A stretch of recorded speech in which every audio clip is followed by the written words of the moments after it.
Welcome to the Creative Ticket Podcast, brought to you by Pacific Video. I would like to start by acknowledging the traditional custodians of the land on which this podcast has been originally created, the Gadigal people of the Eora Nation. I pay my respects to their elders, past, present, and emerging, and extend that respect to all Aboriginal and Torres Strait Islander people listening today. I am Geraldo Rodriguez, Sydney-based actor, writer, and director, and on this podcast I'll talk to artists from all over the world about their craft, their careers, inspirations, and insights. If you are an arts fanatic like myself, make sure to follow and subscribe so you won't miss out on new episodes.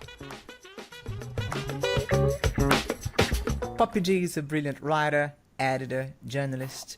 She's a published author, and her books Bay of Fires from 2013 and Vanishing Falls, released in 2020, are two novels that I couldn't put down once I started reading. Her brilliant friend Allie Reynolds said that she could never be a parking warden because she's so nice she wouldn't fine anyone. Welcome to the Creative Ticket, Poppy. It's an honor to have you on the show. Oh, thank you for having me, and thank you for that beautiful introduction. That was really lovely. I feel very welcome. Great. Is Ellie right? Could you be a parking warden? No, I think I would struggle, and I think I would like to be. I did jury duty a little while ago, and I went home that night thinking, I should become a lawyer. And I Googled, how much study I would have to do, and changed my mind. But I thought I actually wished I was the judge. But I feel like if I was the judge, I would want to send everyone home. But which isn't right for the victim or the criminal. But it's a trouble. I don't think it's a great way to be. But yeah, I would struggle. Allie's probably right. And I feel like I'm pretty much like you in a way that some things that I see that are set in our society one way, I feel like sometimes they are outdated, and that we haven't come to terms with the fact that we have to change a few things around. Yes. Especially, for instance, in the judiciary system. There might be other ways of dealing with crimes and misbehaviors and that sort of thing that probably would work better than just sending people to jail. Yeah, do you agree? I absolutely. And having done the jury duty for a week, it's not a great system. It doesn't work properly. The case that I was on was a sexual assault, and there is no, the Australian court system is not set up to manage, to deal with that. That shouldn't be, a victim shouldn't be in the court in the first place. And I think, that it's a very problematic system. But I guess it's the best that we have. That's what people would say. But is it? It doesn't work. I don't think for either party, for the victim or the defendant. I don't think. And is it a trait of your own personality to imagine yourself playing different roles, becoming the judge or becoming a lawyer, or is it your creative side that is accompanying you on a day-to-day basis? Well, no, I think I'm a people pleaser in my everyday life, but that's what I do like about writing crime, is you can be quite horrible to the characters, and I like writing the villain. I like writing awful characters.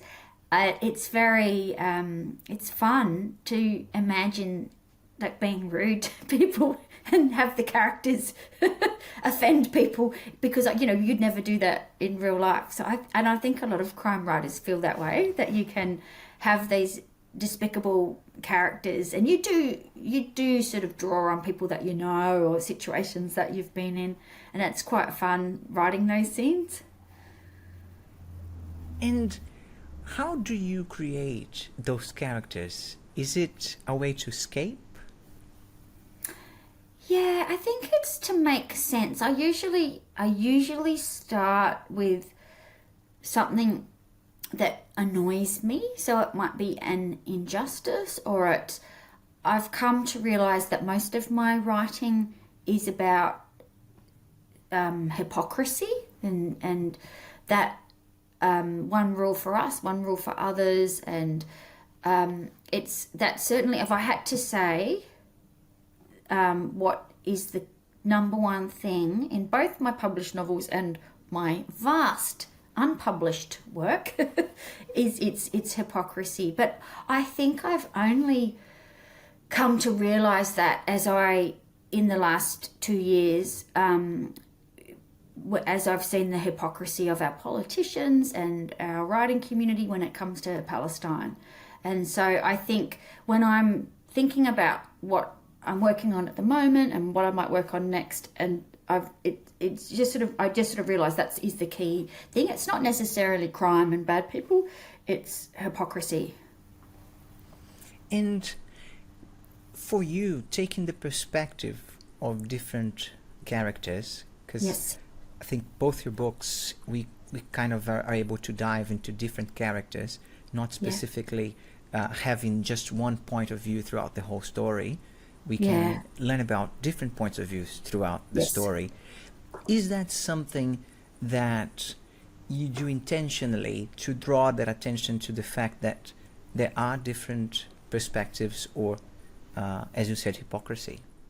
Yeah, I think it's important to try to find empathy for all sides of a topic. If you just had a character who's completely bad, they're not really going to come across as an authentic person. And most people have redeeming features. And I think that's probably what in life we find frustrating with each other as humans, whether it's in a family or your friends or your work colleagues, that you may disagree with someone for what they've done or their politics perhaps, but it's the redeeming features that make it so distressing, because it may be someone that you love does something terrible or has an opinion that you disagree with, but if you didn't care about them, you could just keep on walking. Whereas if it's someone that you care about, it really is annoying and it gets under your skin. And I think as writers, you'll find a lot of writers talk about that, about making sure that you have empathy for your villain or your antagonist. You need to, they need to be someone that we can relate to as a human, in order for them to be the most compelling character, as the potential that they could be as a villain or an antagonist. And is the villain usually your starting point for a novel? I sort of make it up as I go. No, I have to say no, because I don't know the villain until I've finished so I write the whole thing, and I have the crime. So in one book it was a dead body washing up on the beach. In the next book it was a woman disappearing from her house on a rainy night. I didn't know who was responsible, and how I work is I write the whole novel with the idea that it could be any of the characters. So I give them all a motive and the means to have committed the crime, and when I get to the end, then I choose which character I want to be the villain, and then I go back and make sure that all the clues line up And so what you have then is a series of red herrings with the other characters. It's sort of that misdirection. It seems for me it's quite time consuming because there's a lot of rewriting to be done at the end because I haven't planned it. But it works because it's fun to write, and it works because then you do have quite robust red herrings. You're not just putting them in for the sake of it. The crime needs to be interesting, but I'm never that interested. That's why my books aren't really police detectives. I'm not so interested in the forensics behind the crime. I'm more interested in the way people react to the crime. And so that, I think when I was a teenager, so I was about 16, there were a series of crimes in Tasmania near where I grew up. And the first one was a German backpacker called Nancy Grunwald, who was riding a bicycle down the east coast of Tasmania. She was a young woman travelling around Australia. She was probably about 22 years old. And she disappeared between two little coastal towns in Tasmania and just was never seen again. They never found her bike or her backpack.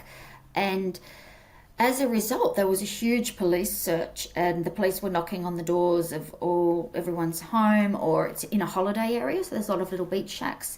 And at the time, we were like 16, 17. I've got like two other sisters, and Mum said to us, "You're not to go to the beach alone. You must be really careful." There was a lot of reports of weird men in cars driving around. I remember even we saw a man going past on a jet ski in the ocean, and everybody was watching him like it was a suspicious event. Anything we saw was suspicious, and it wasn't even a case of it wasn't a case of people speculating, did somebody locally commit this crime? It was who committed the crime, and people were pointing the finger. It was quite awful, and it was particularly awful for the people in that local community who came under suspicion, because that's just a terrible thing to have people say about you.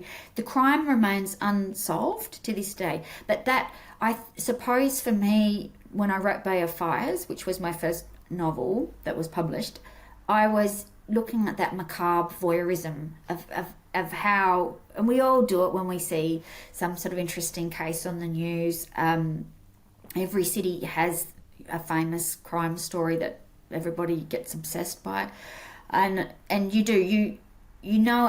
it's a macabre voyeurism. There's something quite fun and titillating in watching the mystery unfold, seeing what the police are doing, and speculating about who did it.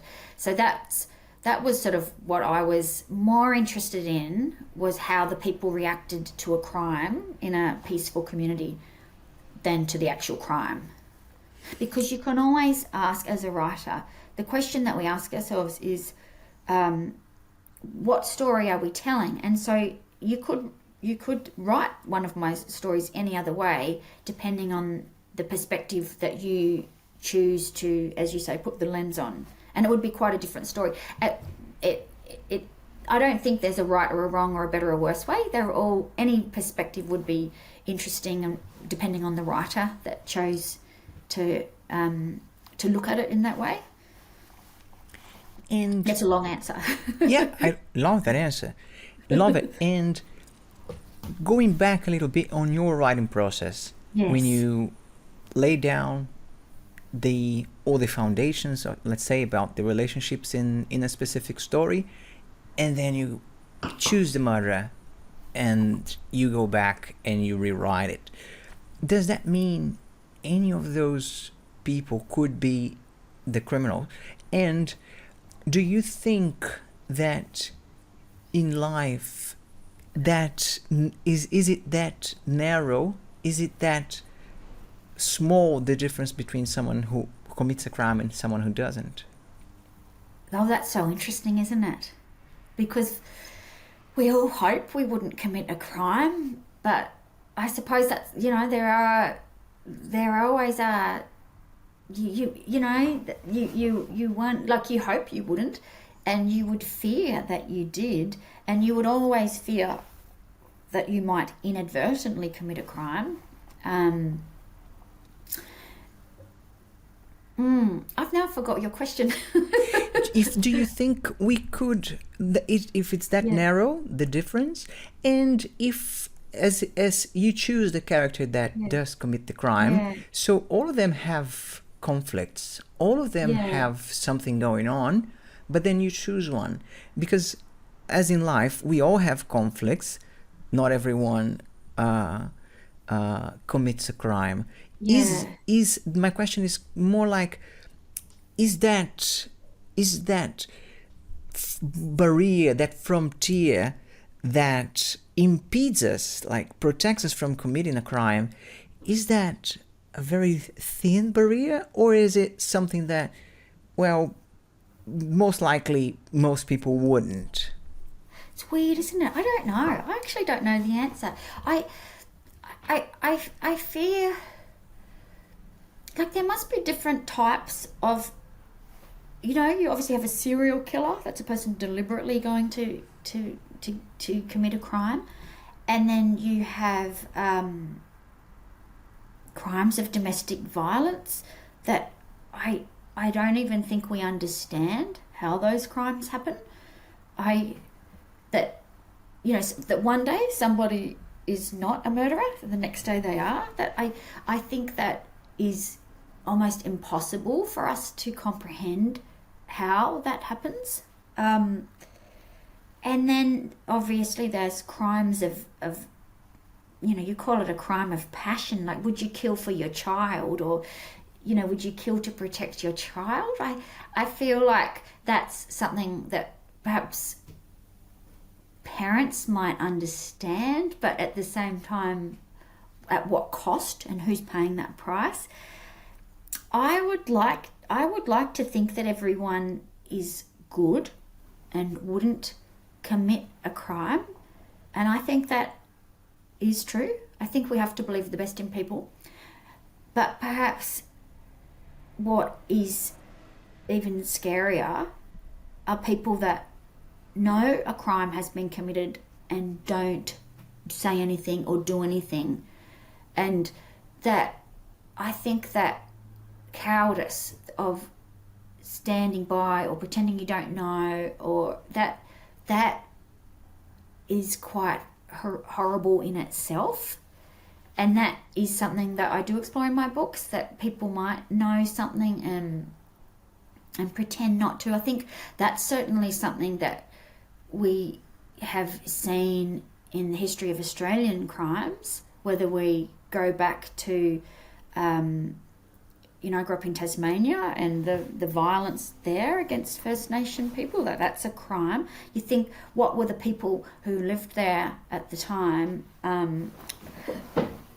who'd come from Britain and invaded Tasmania and set up beautiful little villages across the state, but they knew that this violence was happening.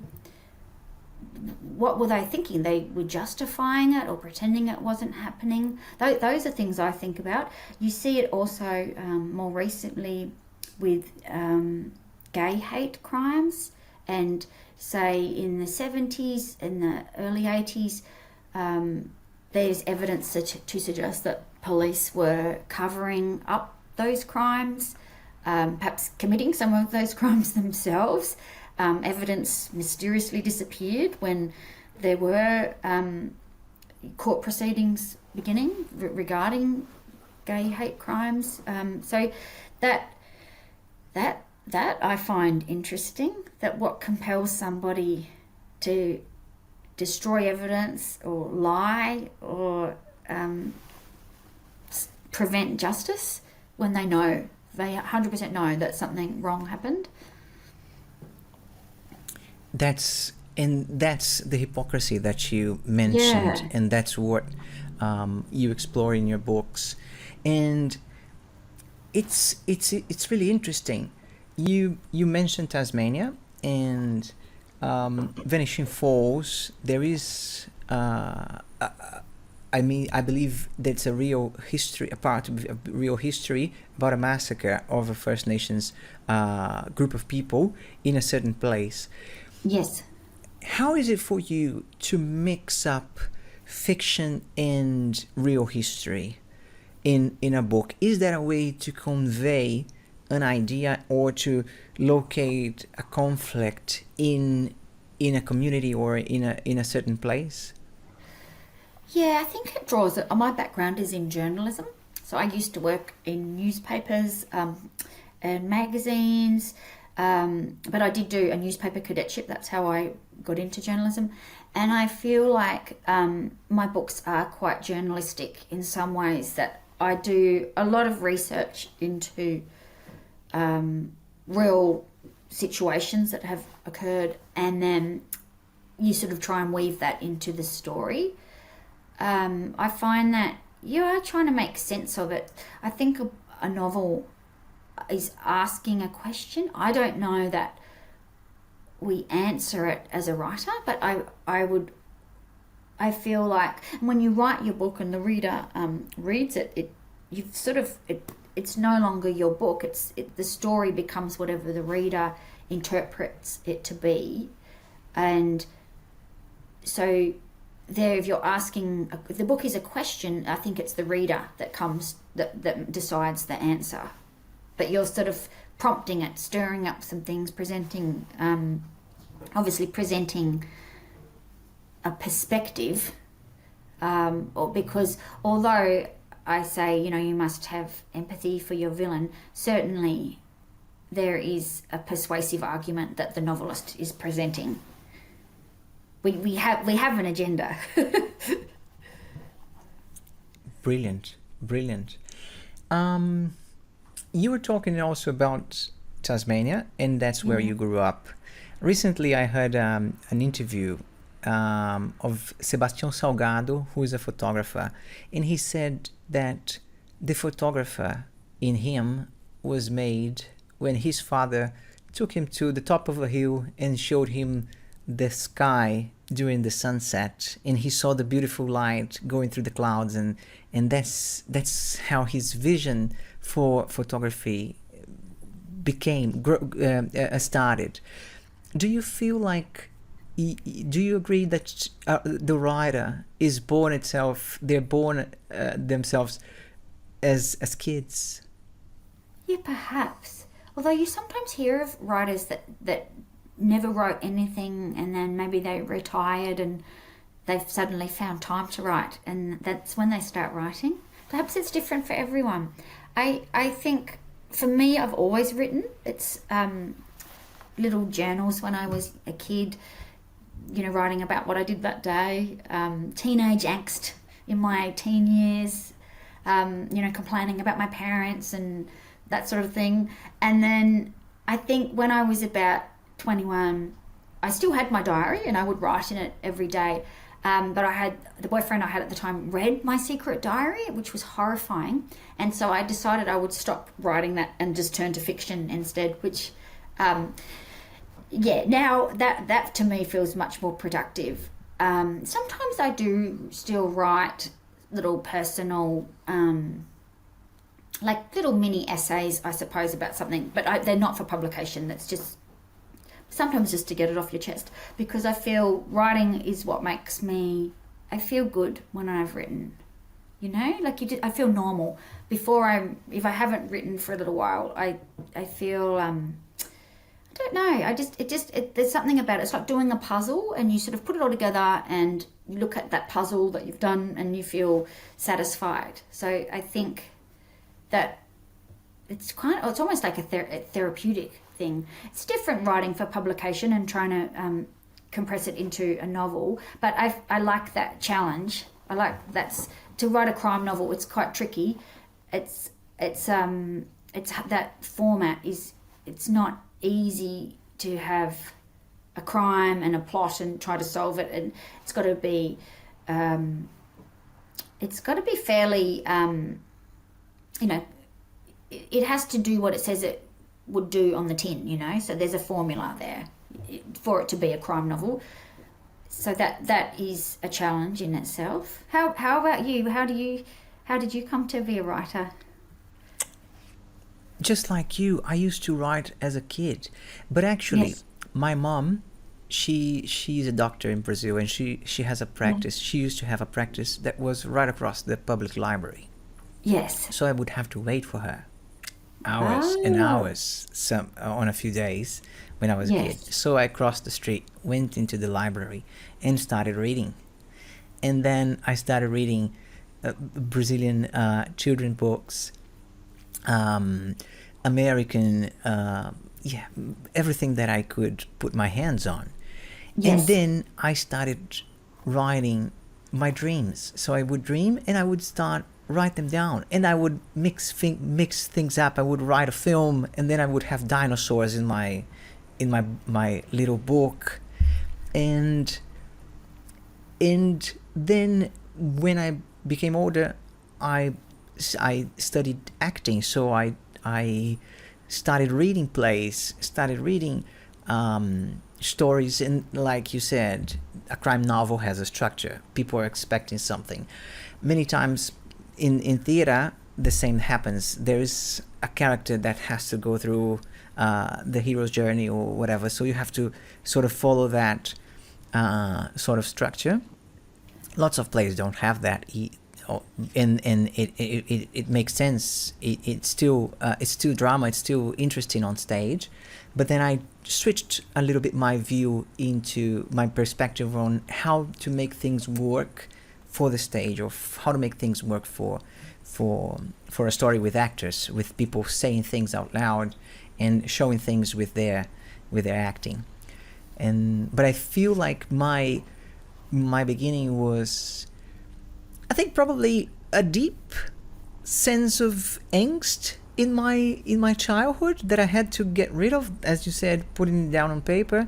But at the same time, from reading things that I thought, oh, this is so amazing, this is so interesting, and also to be able to follow a story, because I think I was like 8 or 9, so you probably follow a few stories but not all of them, and I feel like that's what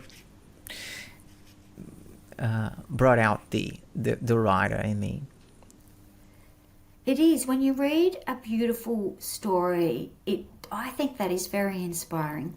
And I think, like, someone asked me once, what do you hope that a reader will take from your novel? And I thought, what I hope is such a high ambition, but it's the truth. You know the feeling when you're reading an amazing book and you can't wait to get back to it? That feeling like, I can't wait to go to bed tonight because I'm going to read another chapter. And it's such a good feeling. And then when you finish that book, you miss the characters and it's sad. Like, you actually, you're getting to the end and you don't want it to end because that's it, it's over. That is the feeling I would like other readers to have when they read my stuff. I don't know if I've achieved that, but I think it's one of the most beautiful feelings, isn't it, when you're moved by, or lost in someone else's story? Yes, and when you like the characters. What is your favorite character of all your books, of the stories you wrote? Well, I quite like Joelle. And so Joelle is the protagonist in Vanishing Falls. She's a little bit influenced by one of my aunts who has passed away. So Joelle, it's never specified, but Joelle has a mild intellectual impairment. I don't go into the details about it, but it was my aunt. My aunt had a similar condition, and she had the most beautiful family, very supportive, and her impairment did not stop her from living a rich and amazing life. And she worked 3 days a week, and she had a boyfriend, and they travelled around Australia in a caravan, and she was very independent, and just was cool. Like, when I first moved to Brisbane as a uni student, and I turned up here and I hadn't organised accommodation, and so I just went to this aunt's house and rang the doorbell and I stayed with her. I was unexpected. She was not expecting me to turn up, but she loved it, and she was ringing everyone in the family going, guess who's sitting on my floor drinking a can of Coke and smoking a cigarette, which I was horrified because Mum didn't know that I was going to smoke a cigarette. I thought, now Janice is telling everyone that I'm smoking, I'll be in trouble. But she smoked and she drank Coke, and we got on very well. And so that yeah, I wanted to sort of that. I think I was just sort of thinking about this character of Jo, a little bit inspired by her,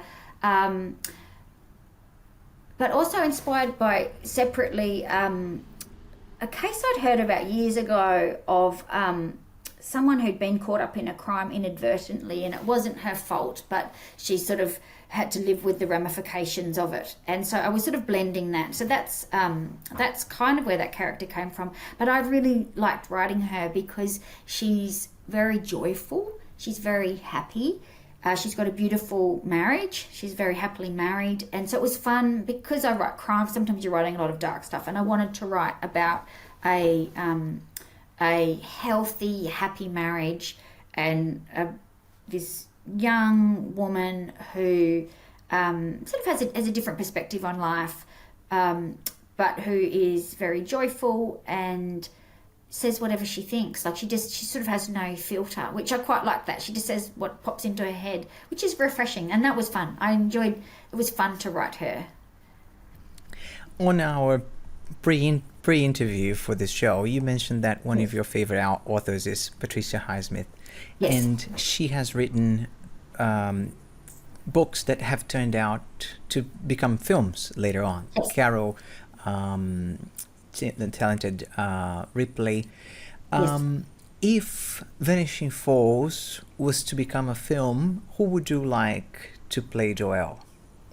Do you have a specific actor in mind? Maybe, like, can I have anyone? Anyone. Absolutely anyone. Like, I would like Reese Witherspoon, because I feel like in my head, Joelle looks like Reese Witherspoon. You know Reese Witherspoon? Yes, I do. Yeah.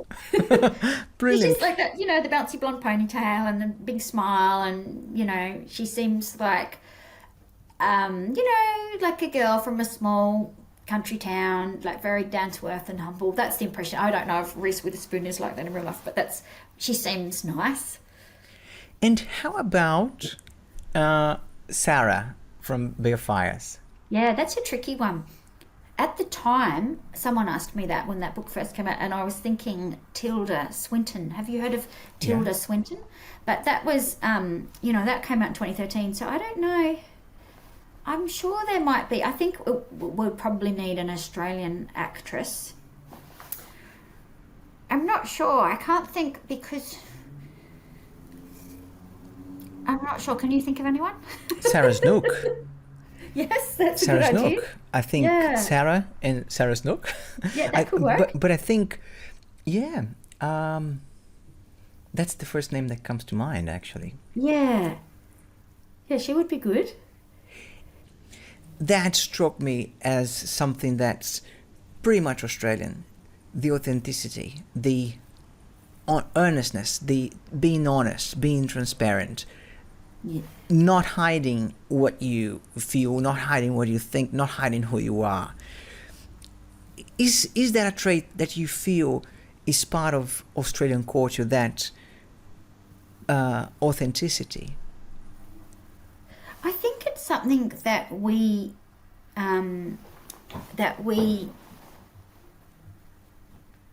do aspire to as Australians. I don't know if... I think it's something that we sort of, you sort of have the myths of Australian identity, and I feel like it is a little bit like that. But if we generally, Australians like people if they come from the country, if they live in the country areas, because we associate them to be trustworthy and down to earth and not pretentious, and those are qualities that we like to self-identify with.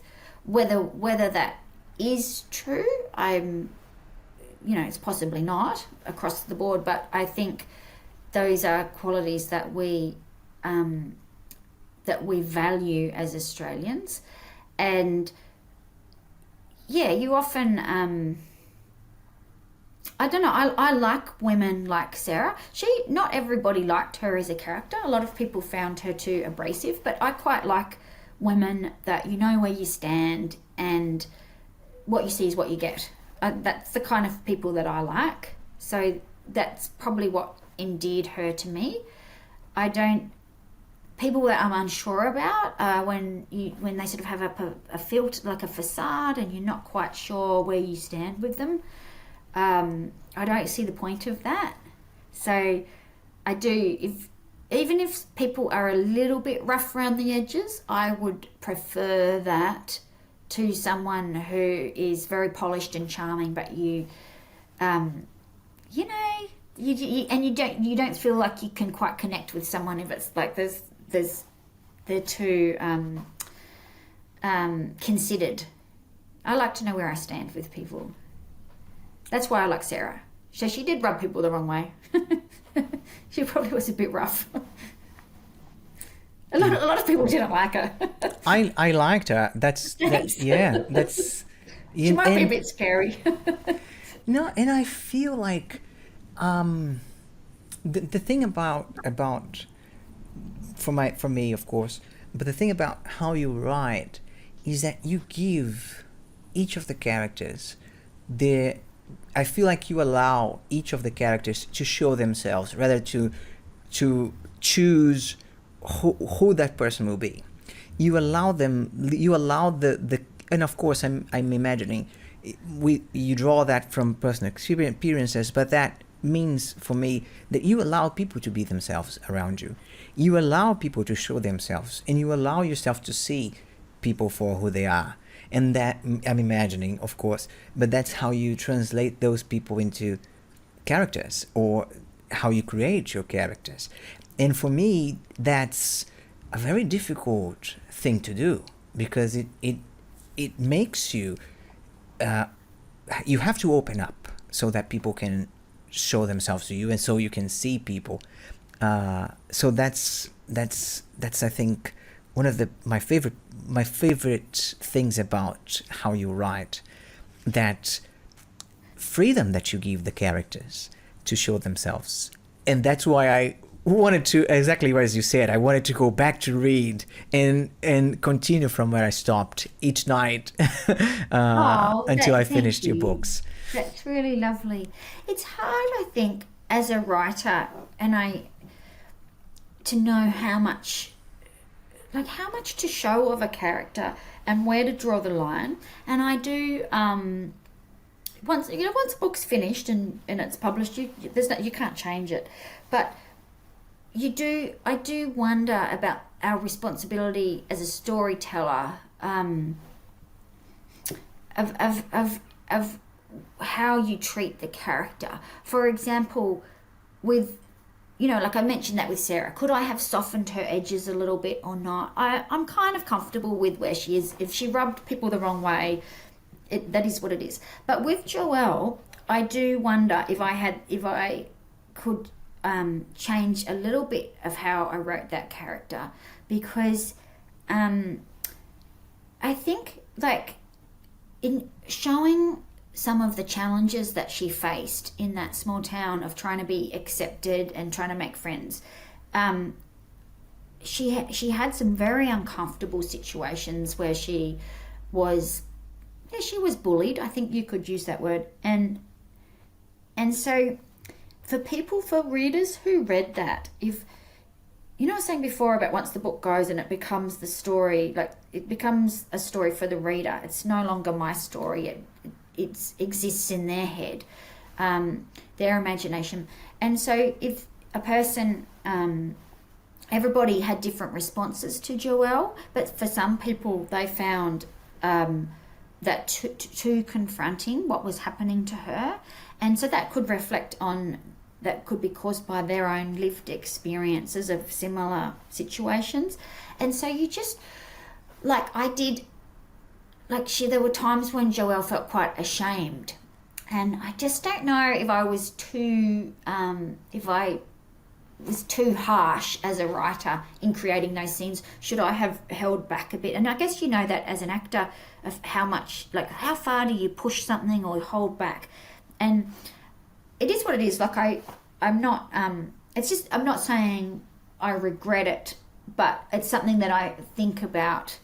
And you don't really know that as a writer, you don't realize the effect that your words have, how powerful they are, until you have published a book or have shared your work and people have read it and then responded the way that they do. For example, when that novel, Vanishing Falls, because it was published in the US, and they organised a sensitivity reader. So HarperCollins, who published it in the US, got a sensitivity reader. They got a couple of sensitivity readers for different issues. And so for one, it was a sensitivity reader who specialises in disability and intellectual impairment. And one thing that she brought up, she gave me pages of notes. It was so helpful and interesting. But there had been a scene where Joelle's husband, who's a really nice man, very loving, but he gave her a sleeping pill. And I said it was a small pink pill, and she took it and went to bed. And the sensitivity reader highlighted that as a like a confronting, I don't know if the word confronting is what she used, but her concern was that she said that she had been in a relationship where her partner was her carer and had given her strong medication, which wasn't a sleeping pill, it was something else. And, so that's really quite bad what was happening to the sensitivity reader, that she'd been drugged by her partner who was her carer, and she thought that was what was happening with Joelle. That was not my intention. I did not think I had conveyed that on the page, but it just shows how somebody with lived experience has something really awful happen to them and then reads my story and interprets in a way that I did not intend. And so I did go back through and I made sure it was clear this is a sleeping pill, but it wasn't clear in the version that she read, and so she read something into it far more horrific than what my intention was. So that is sort of very frightening and interesting as a writer to realise that responsibility of your stories, that when they go out into the world, it's no longer your story, it becomes the reader's story, and they interpret it as they do. And I feel like as an actor, we have the director to let us know if we're going too far, if we need to step back a little bit. But as a writer, you have to do that exercise yourself until someone writes and points out something. Do you feel sometimes like writing is lonely? I quite like my own company. I quite enjoy it. But I think, like if you are an actor and you're doing a stage play and you have so many rehearsals and you've got people there, the actor and the other the director and the other actors, and maybe, I don't know, do you have like audience people, like do you have test audiences to see what people think? Whereas when you write your novel, it goes to the publisher and that's it. Like we don't do test audiences. We might get a few friends to do a read. But in some ways, like I feel like we should treat it more like how you might. But I suppose with a stage play, like that's the play's written, isn't it? And then you're rehearsing it, but you can keep shaping that story. So if it's a stage play, it can change into the last day of performances. Yeah. But in what happens many times is that you change a little bit the script. Yeah. Maybe not if it's something very traditional like Shakespeare or something. You don't want to change that too much. You might cut out a few scenes because it's too long. But if it's a more flexible production, you can change because you feel like, oh, that works a little bit more this way, or that needed to be more clear, and now it's clear because we've changed that. So you have, and that's the beauty of it. You have until the last performance to improve, to change. Yeah, to make sure it is what you want it to be. If you wanted that scene to be funny, but it might be funny, or is it funny, or is it just embarrassing? Like, you want it to be romantic, but it wasn't romantic. It was like a bit weird. So I think like you get that chance. You don't really get that with a novel, which is probably like part of the beauty of the novel is that it is different. It's a different product for every reader in many ways. Yeah. I don't find it too lonely though. I like it. I'm always grateful. I'm grateful for any chance I get to write. If I get to sit alone somewhere, I love it. Like if I sit down at my desk and I've got my coffee and my laptop, or if I go to the library, the minute I walk through the doors of the library, I just feel this feeling of peace come over me, as I know I've got like the next hour or two to just spend doing some writing. So I quite like that. I think if yeah, I think if, like, I can imagine if you were rehearsing a play at the end of the day, you'd feel quite exhausted. Like, is it quite stimulating being around the people? Yeah. I think it is exhausting because it's working with usually a lot of people. So you have to wait for them to make the decisions, or if you're the one directing, you have to make the decisions, and that takes you time. You don't know exactly what what you want or what people can do. So it is exhausting. It is not, but at the same time, it's very stimulating because I had this chat with a director I worked once, and I was actually substituting an actor, and she was telling me all the things I needed to change. But I felt like I was doing pretty much what the other actor did already.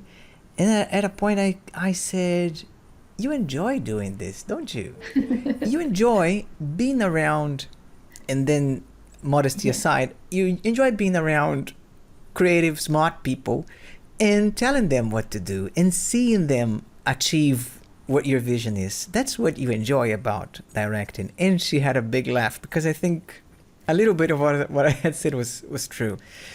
But I feel like when we're writing, for me, if it's theater, I'm already thinking about people that are going to perform that.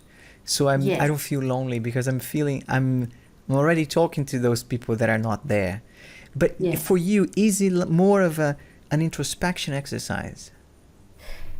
Yes, and I feel like this is generalizing, but there's two types of people.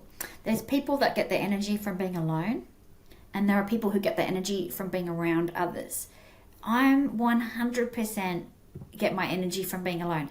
If I spend, like my husband took my kids camping for a week, and I was home alone, and every day I went for a walk, and I would get a coffee. So I might talk to someone at the coffee shop if I knew someone there. I didn't take a phone call. I didn't meet anyone for 7 days and 7 nights. I was alone in my house. I watered my pot plants. I played with my cat, and I was writing. And when he texted me on the 7th day and said, we're on the way home, I felt it hasn't been long enough. So I feel like that's me. He is the opposite. If I take the kids away, he invites people over for a party. He goes out for dinner. He's just busy the whole time. He can't stand he doesn't like being home in the house alone. So I do think there's two types of people. And if I've had a busy week, like doing bits and pieces, like at the moment I've been busy. I've been volunteering for the Greens because for the upcoming federal elections I've been doing door knocking and helping in their office, etc., which is quite sociable. And so when I come home from that, I just need to like have a little bit of downtime. I enjoy it when I'm there. I really enjoy being with the other people. It's been great, but it is I get re-energized by being alone. Going back a little bit, you mentioned you were knocking doors for the Greens. Yes. How is that going? It's my curiosity. I find like it's hard to talk to people in Australia about politics. In Brazil, you talk about politics, you fight, you make amends, or you don't. But everyone is complaining about something. Everyone is bursting about something, and maybe the person disagrees with you on 50 things, but they agree with you on 30 things, and you move on, and it's not always nice. It's actually chaotic. But how is it going? Look, I was terrified when I first went door knocking, because what a weird thing to do, to walk up to a stranger's door, ding dong, hi, I'm here to find out who you're voting for. Look, I think it's the way that you do it. And the candidate that I'm volunteering for, her name is Rima Naji. And so she wants to win the Brisbane electorate of Moreton.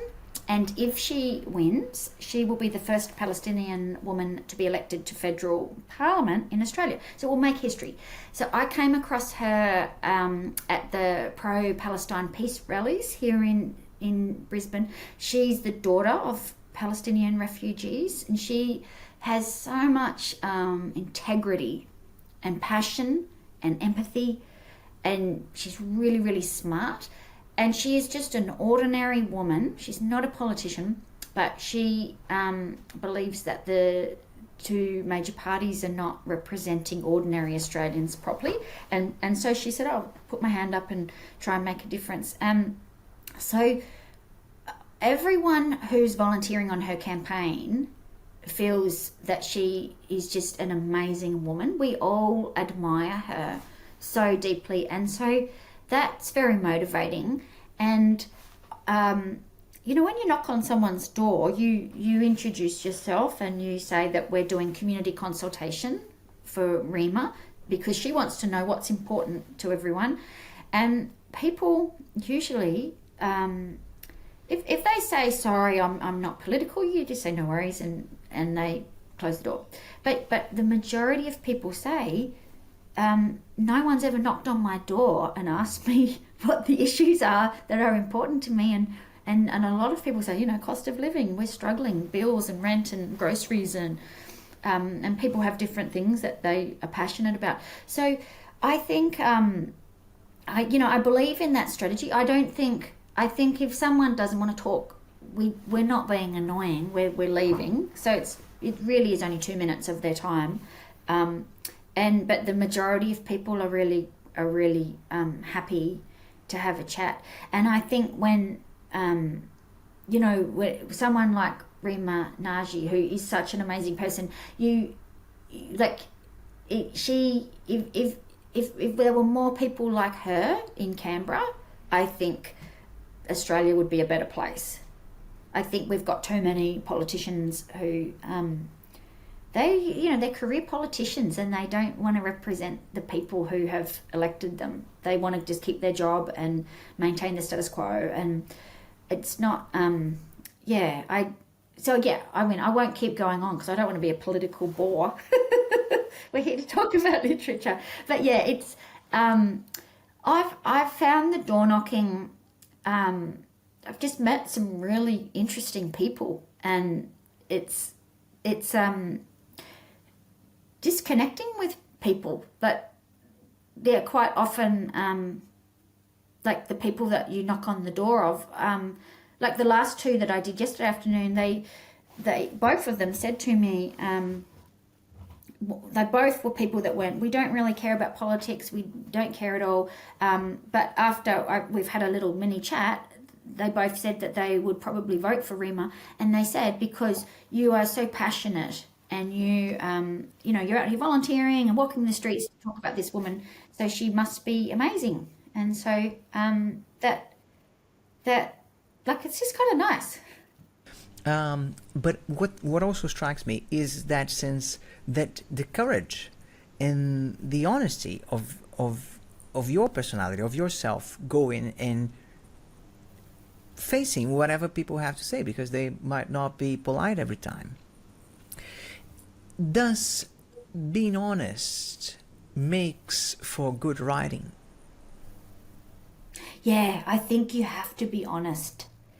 I think you have to be so honest and vulnerable, because that's what we are seeking as readers. And that's what connects us to people, is to see someone's vulnerability and feel that in some way that it connects you to that person. It shows you something about yourself. So yeah, I do think do think honesty and vulnerability are important, and I think you need to also think about the world. Like, you can't just be in a little bubble and just writing about yourself. I think it's really important to try to see things from other people's perspectives. On that same topic, why is it so difficult for people sometimes to accept that they're not the heroes of every story? As you said, What a good question. I don't know. What do you think? That's a really interesting question. I think I think for us as humans, as people in our relationships in life, it is an extra step of self-love to accept that we may wrong other people, we may cause pain to other people, we may not be the heroes every time. But Yeah. it's important because that's what will also allow us to move forward. To, hey, next time I shouldn't speed on the highway. I shouldn't run across the park while there are children playing, because I might hurt them or whatever. It's just silly examples, but we can think about those examples in broader perspectives. I think it's very hard because we don't want to assume that we might be the ones doing some wrong. I have one last question, Poppy, and I promise you that's the last one. And my last question is, what makes you, you?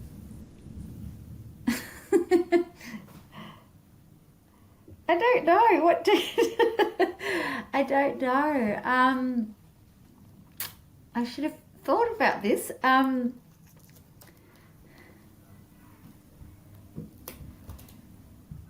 don't know. I think the answer would change at different points in my life. But as of the last 2 years, I think so Palestine, and also my mum has been really sick for the last 18 months, and something that I think about almost daily is just the importance, this will sound cheesy, but just the importance of making each day a good day, and being kind and being mindful of what you're doing. And I think you can, like, we're not here for very long. We're not here on this earth for long, and who knows what might happen to us tomorrow. But I think if you can try to make life better for someone else each day, and try to take joy and pleasure in the really simple things. Like, for me, that's going for a walk and having a coffee each morning. I think that's something I look forward to every day. That is like the meaning of life. To spend time with your people that you love, send a phone call or a text message, just those little things. I think that's probably where I'm at this point in life. And I think with my writing, who cares if I never publish another novel? I don't think that's really going to change the world or make a difference, but I still write because I love writing, and that gives me joy. And that, I think that is, those kind of perspectives give me some kind of, I don't know, like, just, it's, when this world feels so crazy, those are the sorts of things that I try to remind myself are my values, and that can make me, so that's what's shaping me at the moment, I would say. Does that even make sense? It does. It does. And it shows. And I hope you can keep writing, because I'm not sure it doesn't matter. It's not going to change the world. Quite the opposite. I feel like every small sentence matters and does change the world, even if small bits at a time. Yeah. Poppy. Oh, you're a sweetheart. Thank you for saying that. And I say the same to you. Keep spreading your joyful energy with your podcast and everything else that you do. Thank you. Your friend Ali also said that when Poppy walks into a room, everyone smiles because Poppy always has a big smile and she's such a warm and lovely person we're always happy to see. I agree 100% with her. Thank you so much for being on The Creative Ticket. Oh, thank you for having me. It's been an absolute pleasure, and I look forward to hopefully meeting you in real life one day. Same. Likewise. Thank you, Poppy. Thank you for listening to the Creative Ticket podcast. If you enjoyed the episode, please remember to share this with your friends and family and subscribe so you can stay up to date with new episodes. Feel free to reach out to hello@pacificvideo.com.au for feedback and suggestions. We would love to hear from you. Take care